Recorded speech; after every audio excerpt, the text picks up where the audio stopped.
Well, welcome, croeso. It's so lovely to sort of meet you all sort of virtually, I suppose. But yeah, part of the reason for sort of coming together for me to just chat with you is I think over the past few weeks it's been quite a scary time, I suppose, for people working in theatre, and I've been asked a lot about you know, what makes theatre so important, why should we save it, and all these sort of huge questions. And you know, I've been working as a theatre director for 20 years, and now and again you get a bit jaded by productions and things like that, and it's just what you do and you sort of take it for granted. And so I was sort of thinking about what makes theatre magical for me, and looking back sort of over the past couple of years, I think there are some shows that have just absolutely stuck with me, and you know, I'd love to be able to rip them off because they're so brilliant. But and you know, Girl from the North Country is by far one of those, really, and it's just an absolute privilege to chat to you about both of you working on it, really. So what would be great is if you could just introduce yourselves and just what your role was in Girl from the North Country. Tarek, do you want to start? Yeah, sure thing. Yes, so I'm Tarek Merchant, and I was the musical director on the Girl from the North Country revival in the West End, which ran from December to February. So yes, I emptied the show and conducted the show from the keys every night. And Steffan? My name is Steffan Harry, and I played Elias Burke in Girl from the North Country in Toronto and at the Gielgud Theatre. And I felt very fortunate to be a part of this remount, this West End remount. And as Tarek said, we had a lot of fun with the show, and we're just so glad that people came back to see it after seeing it the first time round at the Old Vic and at the Noel Coward, and that you came again, Gaynor, to see us again. Yeah, I remember that first. I will admit it, I was dragged really to go and see it by the chair of our board, who, you know, is Bob Dylan fan, and he was saying, you've got to come and see it. And I was just like, yeah, I'm not really into Bob Dylan at all, and a musical, oh, really? Okay. But I was just captivated by it. It was the music, you know, every element, and I know we've spoken about this before, but every element, just how it gelled together so perfectly, really. It is almost a perfect show, and, you know, it completely transported, and that's what you want from theatre, isn't it? You're transported to see the lives of how other people live and what their trials and tribulations are, and I think that show does it so perfectly. It sort of transports your soul, I think one of the reviews was, and it's still with me, you know. We listen to the music in the car as a family, you know, we all take turns, you know, and it's just absolutely beautiful, you know, the arrangements and everything. So I'd just like to have a chat about that, really, how you actually got involved in it, because from the first off, really, and were you Bob Dylan fans? So who wants to go first? Steph, do you want to go first? It's as you said, it's quite tough to explain the show, and like I was chatting to a few friends after they came to watch, and they described it like a Chekhov play with Bob Dylan music, which is really quite cool. And it's, as you said, these incredible harmonies and orchestrations that Simon Hale had created. They were so different to put first place, Bob, his lyrics and his language is so poetic, but then how Simon just kind of developed these songs, you know, Tight Connection is so different in the show. You know, other songs such as Hurricane and Slow Train as well. But I'd heard about the show and heard these incredible reviews in London. I was away on tour with Shrek at the time, so I didn't get a chance to see it, unfortunately. But when I heard that it was coming back, and I had the audition through from my agent, and she said, I think there's something here for you. You know, I think there's a part that actually suits you. I got quite excited, but and then after a few meetings with Connor and the associate directors and the casting at the Old Vic as well, I was just over the moon to be given the job. And it was something I'd really wanted to do. I'd done a lot of commercial theatre in the early years of my career. I'd been at Les Mis and Shrek, so yeah, I had a great time there.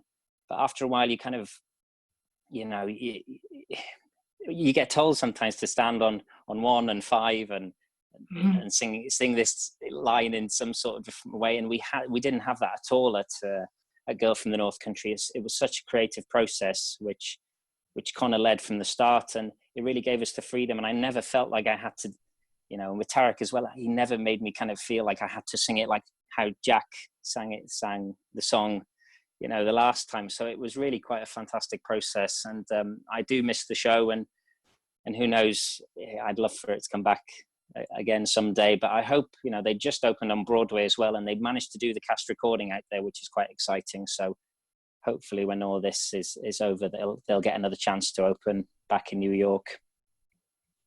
Yeah, and how was it for you, Tarek? Were you working on a different show when it first came out, or how does it? Well, yeah, I'm trying to think. So I saw the original West End production, sort of whatever that was, 2.5 years ago, and absolutely loved it as an audience member, as a punter, and just thought it was fantastic. And again, as Steffan's already said, I thought Simon Hale's arrangements of the music were absolutely stunning, performed by the cast and the band there. And then it was February last year, so about so whatever that was, 14 months ago, I got a call from Simon, who had seen me working on a show at the RSC, and it was an on-stage band, or quite a visible band, and he got in touch. And also I'd worked with Simon Baker, the sound designer, was a mutual colleague, and he asked me if he knew that the show was going to be remounted to go to Toronto, with the potential, hopefully, of it coming into town after, and asked me if I might be available to MD the show going to Toronto. And unfortunately, at the time, I was desperate to do it. I was like, I couldn't believe it just sort of rung up and that we had this kind of... unfortunately, there was a clash, and I was already committed to some work in the autumn. So although we talked about the dates and tried to make it work, with a really heavy heart, I had to turn it down and say that I couldn't do it. And so that was that. And then in the autumn, sort of just before, well, sort of maybe in the summer, he got back in touch and said, now it was definitely going to transfer into town after. But the MD that they had now secured for Toronto, a colleague of mine called Ian Ross, absolutely brilliant MD who did the show for Toronto, was not able to continue with the show when it returned from Canada. So they were now looking for an MD who would step in to take on the show when it for the West End revival. And so, like, magically, I had a second chance. I had another opportunity. So, and actually, I kind of got to go in and be part of the process in a sort of way before the cast band went to Canada. So I kind of felt like I got a chance to meet the cast and be part of that process a little bit when they were re-rehearsing in London. Then they went off to Canada for a couple of months, and there was a really scary period where I thought, like, they're doing this every night. I even said to myself, I was like, I'm going to play through the show every night at 7:30 while they're out in Canada, just so that when they come back, I'll hit the ground running at the same point as them. Of course, I didn't manage to do that. But then when everyone came back, then there was a really, really quick turnaround where we had sort of 2 day. I had like one day band call, 2 days with the cast, where it was meant to be a sort of piece together, but actually the cast knew it all so well that it kind of just rolled into a sort of run. And then we had 1 day tech, a dress rehearsal, and then so I think my first time with the cast was on the Thursday, and on the Tuesday night we were doing our first preview in front of an audience at the Gielgud. So it was a bit of a roller coaster, a bit of a whirlwind. But Simon and Connor, as Steffan's already said, I mean, it felt like I remember already in the tech and when we were rehearsing at the Gielgud, Connor getting up on stage and sort of adjusting a lamp, or wow. Like it felt like everything had sort of come out of his imagination, and then everyone else had sort of facilitated that imagination with brilliant contributions on all those other fronts. But and also, sorry, one other thing you made me think of was I do remember as well this conversation about him all. I mean, you'll know better than I do, Steffan, but it was like Connor was always saying to the cast, play it hard, be mean and unsentimental, and then it's almost like the music could be the heart and the soaring counterpoint to that. And I wonder if maybe when you talk about the sort of appeal of the show, Gaynor, I wonder if it's touched a lot of people because it sort of has that weird dialogue or juxtaposition between very hard-edged, cold, quite dark, quite difficult sort of plotting and quite uncompromising sort of characters and situations, but then you're sort of constantly letting open the window and letting the emotions sort of sing out from it. And the kind of relationship between those two things is quite unlike a lot of other musicals, I think, maybe. Wow, that's really interesting, because some of the characters were quite despicable in it, I remember. But what it did, and that's, I suppose, the power of his writing as well, is it gave you a glimpse into their heart and what they were really striving for, and that they are just flawed, because of the situation that they found themselves, with, I think, the Burke family, that, there was the great crash and they lost all their money. So as a human being, you can actually empathize with all of that, really. And I find that really interesting, that he wanted you to be mean and hard, because and I don't know how that comes across then, because it's got to be in the writing then, that you saw that sort of compassion in them, really, and what they were trying to change their lives for the better. They're all dreamers, and it's like, and I think that's what we're all like, isn't it? So it touched on that. That's really interesting. I think sometimes, and I wonder whether it's to do with perhaps his Irish heritage as well. The fact that, it doesn't take much for a Celtic person to sort of like, draw on those heartstrings, really. Like, and I sometimes say, that don't play the emotion of it. Don't, let the audience get that from other, either the acting or, do you know what I mean? But don't play it. I think that's really true, because I think of, say, that scene between Jean and Kate, that she's going to go away for work, and they've sort of seen like each other one last time. They were sort of formerly in a relationship, and the whole scene is the things they don't get to say. The words sort of crumble away, and they don't quite find the way to say. And then at the end of the scene, we get a duet between them, and in that moment, we maybe feel all of the longing and pain and sadness that they couldn't put into words in the scene. And I think that maybe, just what you're saying, not playing the sentimentality of it at all, or the emotion of it, but then you sort of find a way to let the steam off somehow. Yeah. I suppose, do we do that? We hide those emotions, because we have to get on with things. We have to make things work, So it's just brilliant. And I remember that scene, I'm thinking, the first time I was like hooked on him then. I was just kind of really, because it happens very early in the show, doesn't it? And I was just thinking, oh, how is he now? Because there's so many on stage as well. You're always trying to, that was the other, genius of it, I think, in the direction, is that everybody was doing something brilliant all the time. Like it's just, it reminds me a lot of things like Matthew Bourne's productions, where, even somebody periphery, the story hasn't taken off for them yet over there, but they are like, just working, and it just gives the colour to the whole picture, really. Exactly, because it was such an ensemble piece. Everyone had their chance to shine, and as you said, these big group numbers were so effective, and I absolutely loved them, because we had food on stage. So I was, every night, that's why I put, I think, a stone on during the performance, I'm sure. But it was great, because the band as well, didn't you, Tarek? You came on stage with us, and we'd have dialogues. The Thanksgiving scene in the second half was definitely one of my favorites, leading into Hurricane, and then the actual, the heartache then with the Burke family. But then, as you said, it was a really tough time. 1934, Duluth, Minnesota. We were based in this guest house, and you just have a little glimpse, and that's Connor's genius writing. You just have a glimpse into these characters, and the songs, they were different to your normal musical theatre. They didn't develop any plot. They just kind of be in conversation with the characters. So the songs didn't actually move anything of the story on. It just opened it up, which was just genius, and something I wasn't used to before. And it did take me a couple of shows just to get into that groove, because he never wanted us to, if there was an applause after a song, he'd say, drive through, be mean, don't let them in. And that's what kind of, then you knew you had the audience there in the palm of your hand, and it really was quite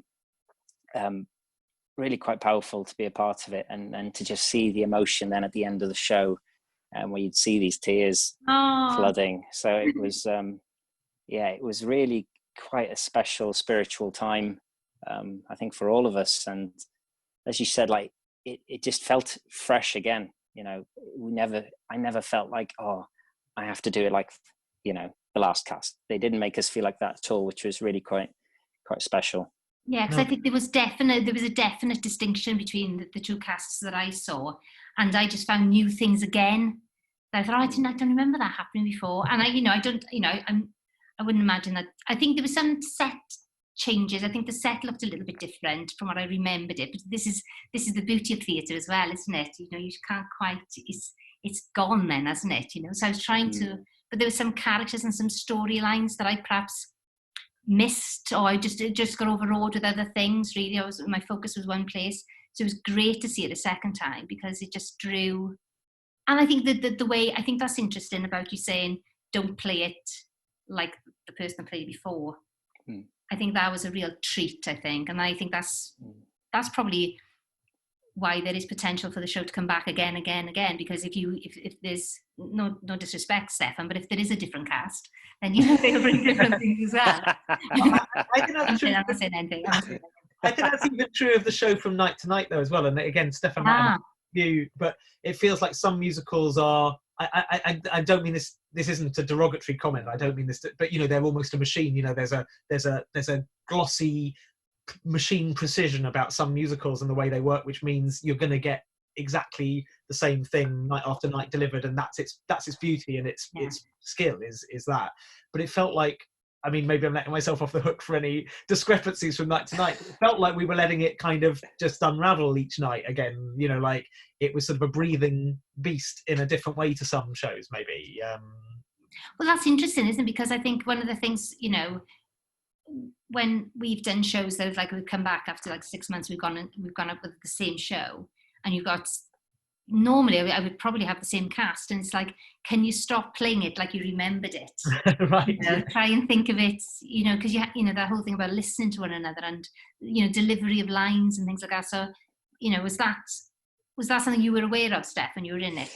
Definitely. It was quite a challenge for me. I was playing a character, a 30-year-old man who had a mental disability, so it was tough and I find myself feeling different emotions at different times, you know, what I was getting from different characters and different actors, especially Katie Braben. She's such a powerful actress. She had, you know, there was different aspects of Elizabeth Lane coming out every night, and you just didn't know how to react. And that's what made it really quite, well, just a joy really to act alongside her, because I didn't know what Elizabeth Lane, how she was feeling, you know, at this specific show, and that would change me, and that would really keep me on my toes and make me a better actor. And that's what was so great. I remember seeing the cast list at the beginning and just, you know, really, really, you know, excited to start rehearsals. And then I just, you know, learned so much on the job as well. And you always learn as an actor, there's no stop point. And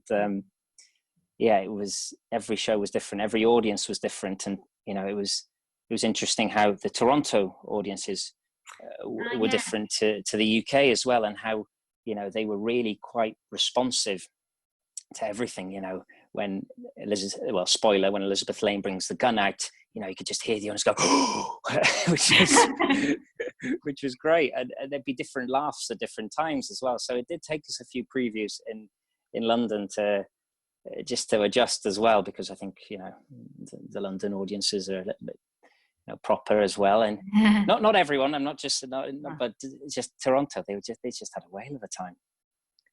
So it was, you know, I really learned a lot about my craft during that 6 months of being a part with the show. And how does it work, you know, when you're musically directing that as well then? Because obviously you've got different voices. We spoke the other day, I think, Steph, you were saying about the different vocal quality between different actors as well, really, from different casts. So how does that work, Tarek, when you... I think, you know, again, a lot of the work, Simon Hale, who did the arrangements and musically supervised, had obviously a huge part to play in that.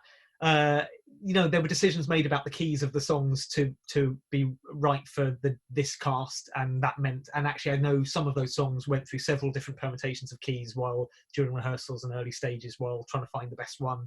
So I think Tight Connection went through about 2 or 3 different keys, trying to find exactly the right place for Gloria, who played the role, to really feel at home in that song. I think I really felt as though it was a good.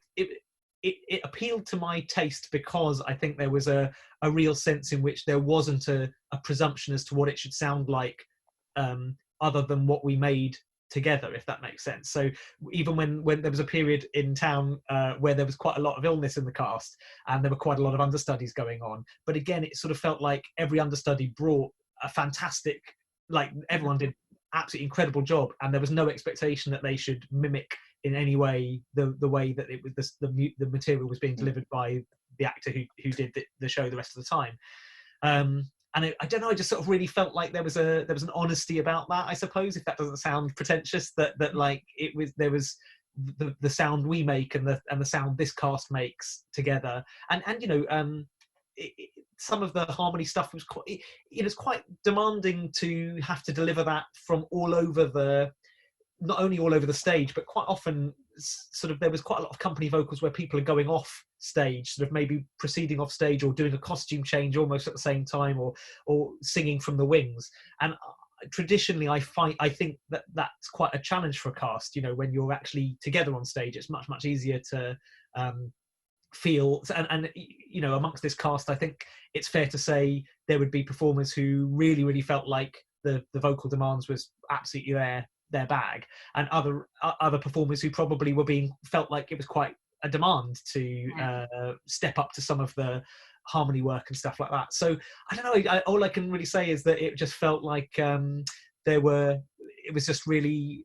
honest, I suppose, is the best way I can think to describe it. Just going to say about, you know, about the harmonies, because they were absolutely beautiful, you know, just, and was that the one thing that I was, you know, just because I remember walking into the theatre, I think the first time I saw it, and I think we might have been in this circle, I think, and all these like little speakers, like I was thinking, oh my God, the sound design on it was just...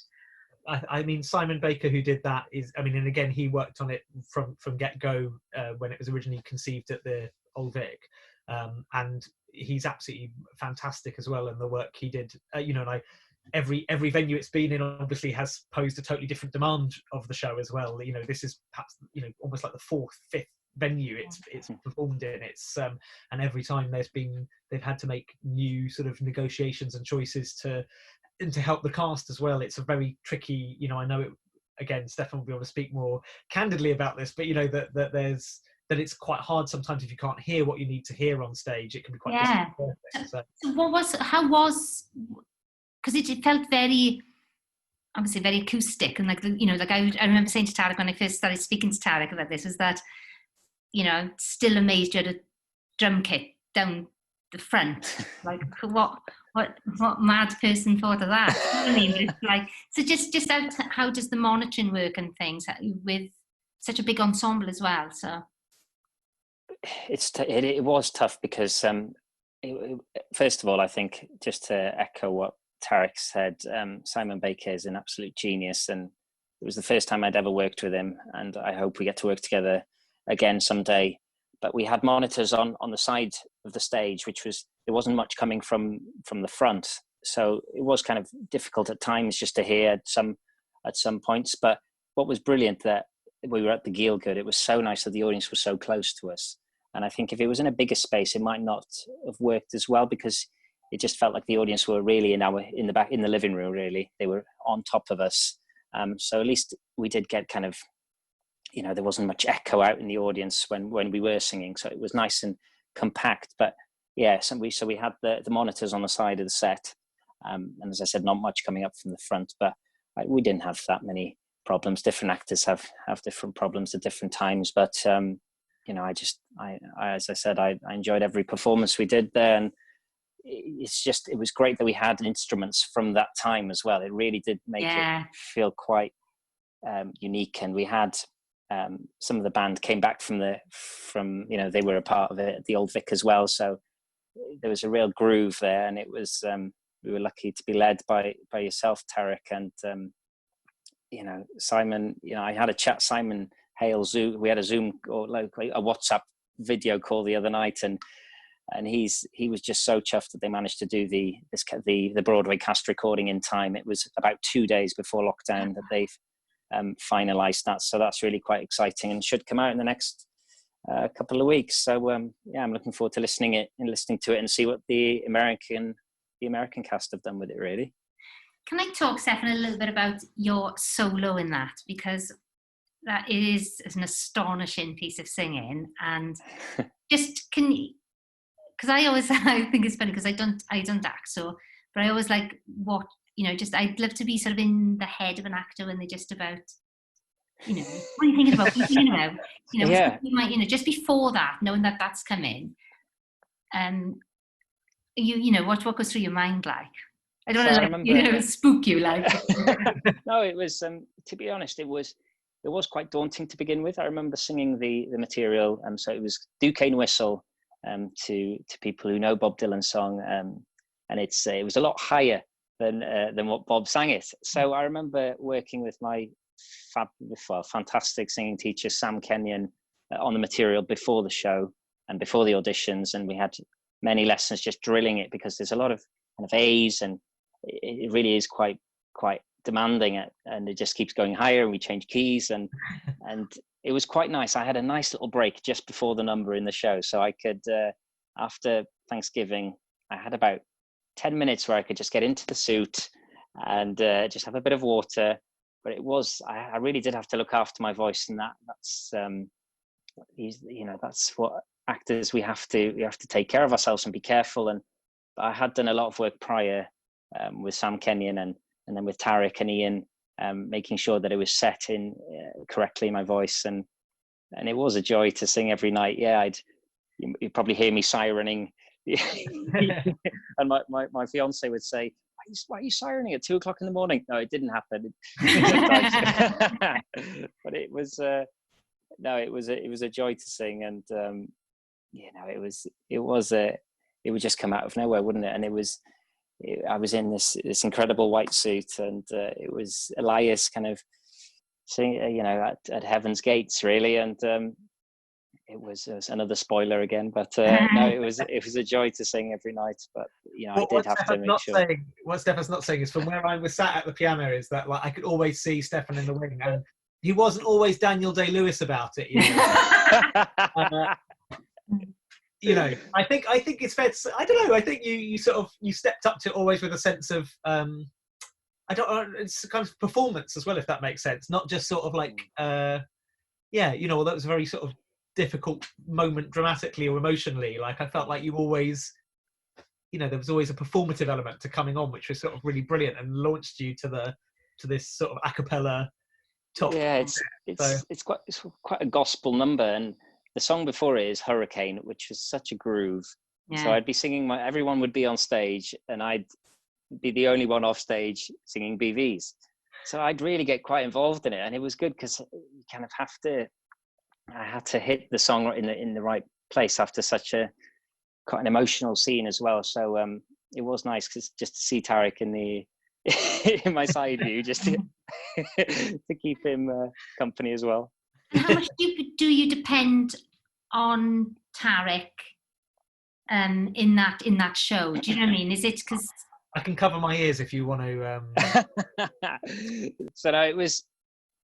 We were always dependable on Tarek to give every cue in, and it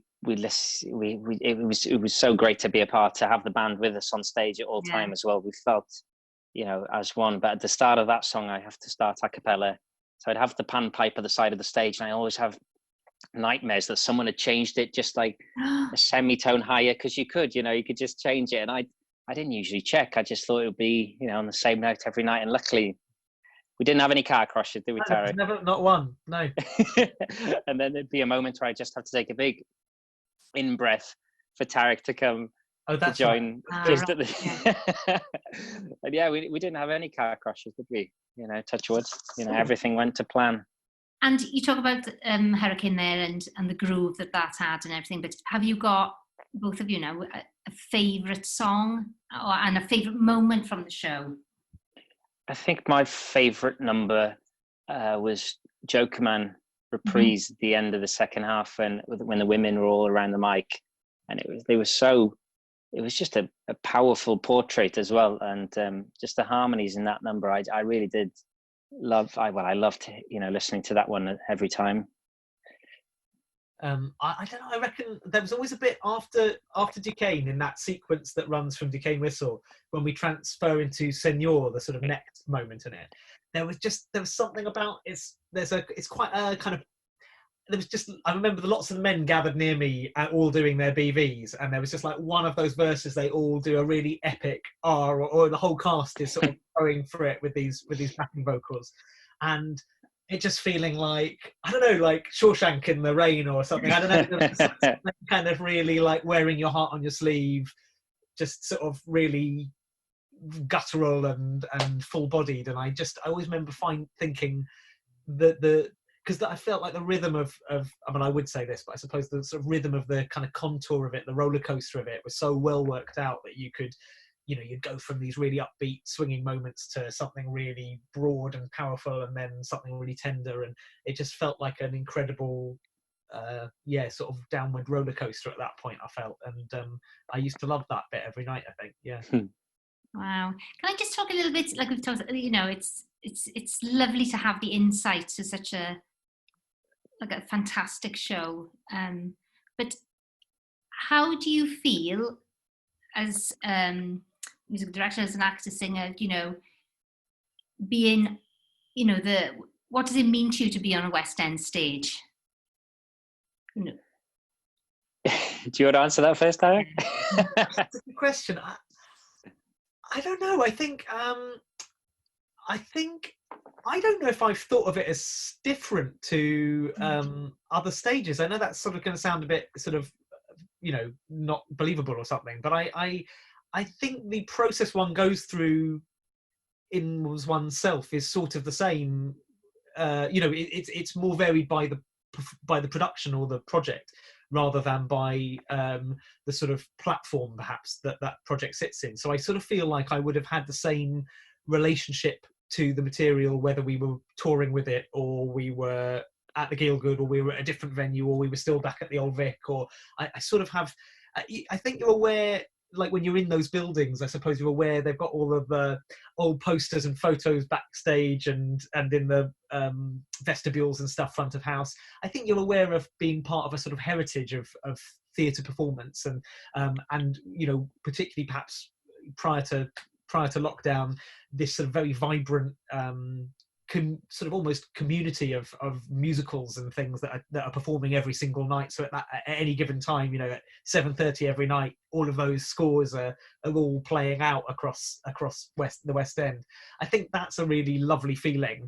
And I remember there was I'm not sure if I'm allowed to say this, but there was one performance which we weren't able to proceed with because there was too much sickness in the cast, and we very sadly had to cancel one Saturday night performance.